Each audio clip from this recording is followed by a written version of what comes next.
Okay, let's go deeper on this now with Dave Keating in the studio with me. He's a U.S. journalist based here in Berlin with a special focus on the environment. Welcome to the show, David. Has Donald Trump succeeded in turning America first into America isolated? Yes, certainly in ways both symbolic and practical. Symbolically, this suggests to other countries that the U.S. is not a reliable partner, and we're going to see the consequences of that today in Brussels during this EU-China summit. We're seeing Europe make a pivot toward Asia, away from America. They're starting to view Beijing as the more stable, trustworthy partner. That's a big, big shift. That is a huge shift. That's a huge shift. The other is practical. The rules of this agreement are going to be set over the next 5 years, and now the U.S. isn't going to have a seat at the table for crafting those rules.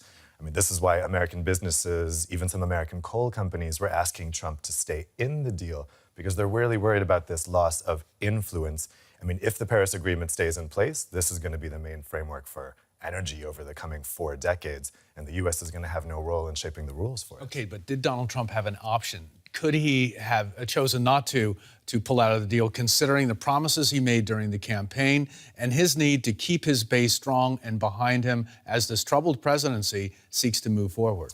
He certainly had the option, but I suspect this was just too tempting not to do. He's been unable to deliver on so many of his more unrealistic campaign promises, like the wall with Mexico, like the Muslim ban.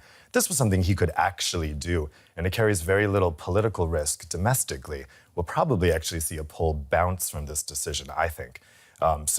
He didn't have to do it, but he was running out of campaign promises that he could easily deliver on. Okay, there's no political risk domestically. What about internationally? What's the downside there, especially with Europe? That would have been the big calculation on their part. Look, for investors, this is going to be a big worry. Businesses make decisions based on political signals. And so what we're going to see is American businesses hesitant to invest in some of the clean technology for renewable energy, energy efficiency.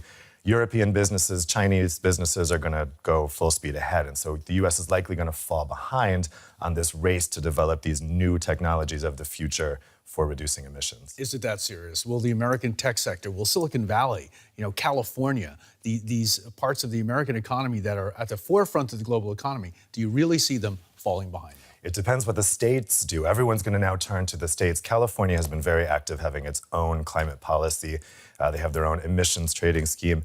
Countries will now probably look to link up with the states directly, and that's going to be the big pivot. Whether that on a state level is enough to drive investment decisions and business decisions, I'm not sure. I think they really need a federal policy in place. Okay, Jerry Brown, for example, in California has promised to do exactly that. And the question is, what can California do on its own without the federal government? Can it do anything? The states can do quite a lot, actually. I mean, that's the beauty of the American federal structure. But there's obviously a limit. And of course, climate change is a global issue. So if you have states acting on their own, but the next state isn't playing ball, then its effectiveness is limited. Okay, now talking about the states, there are states that are going to benefit from this decision. Virginia, Pennsylvania, they're the big two, the workers there in the coal sector, in the energy sector. Aren't they going to be doing a lot better? Will we see an economic revival in Pennsylvania and Virginia? I think that's doubtful in the short term. I mean, this is a long-term climate agreement. In the short term, it's not really going to change anything. It might change investment decisions in terms of closing coal plants. But we have to see, actually, because there's a lot of other factors that are leading to those coal plants shutting down other than the Paris Climate Agreement. We have the shale gas boom in the U.S. that is much more interesting to companies than coal, frankly, right now. So the reason for those jobs being lost in those states is much more complex than just an international climate agreement.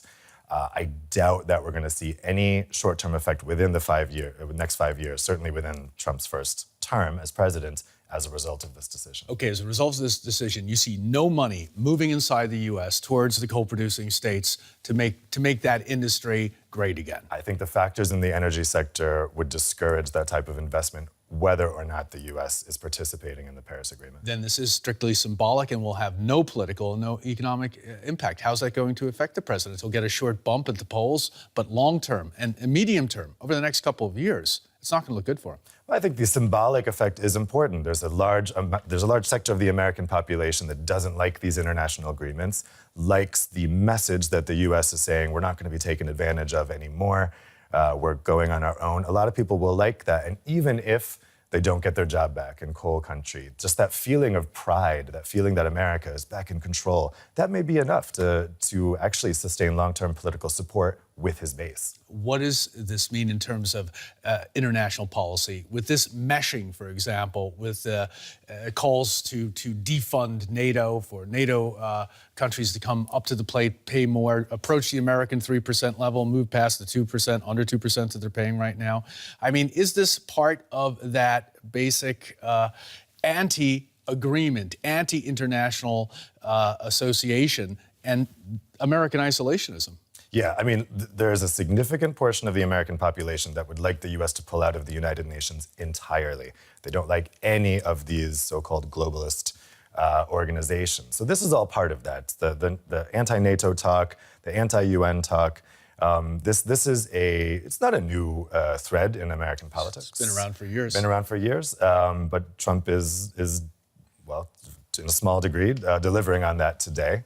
With the anti-NATO talk, it's all part of a larger American impulse that's very significant among the population. Do you see this larger impulse growing? Do you see America becoming more isolationist after the pulling out of the climate accord? Will we see a drawdown in Europe, for example, in NATO? Is this the beginning of further isolationism in America, a deepening of it? It depends. I think politicians in the United States have indulged this kind of talk for a long time without thinking about the consequences of what they were saying because they didn't actually have to deliver. Now that the U.S. is actually disengaging with the world and the consequences are going to be visible, I wonder if these same politicians will start dialing back their rhetoric because they start to get nervous about what they've done.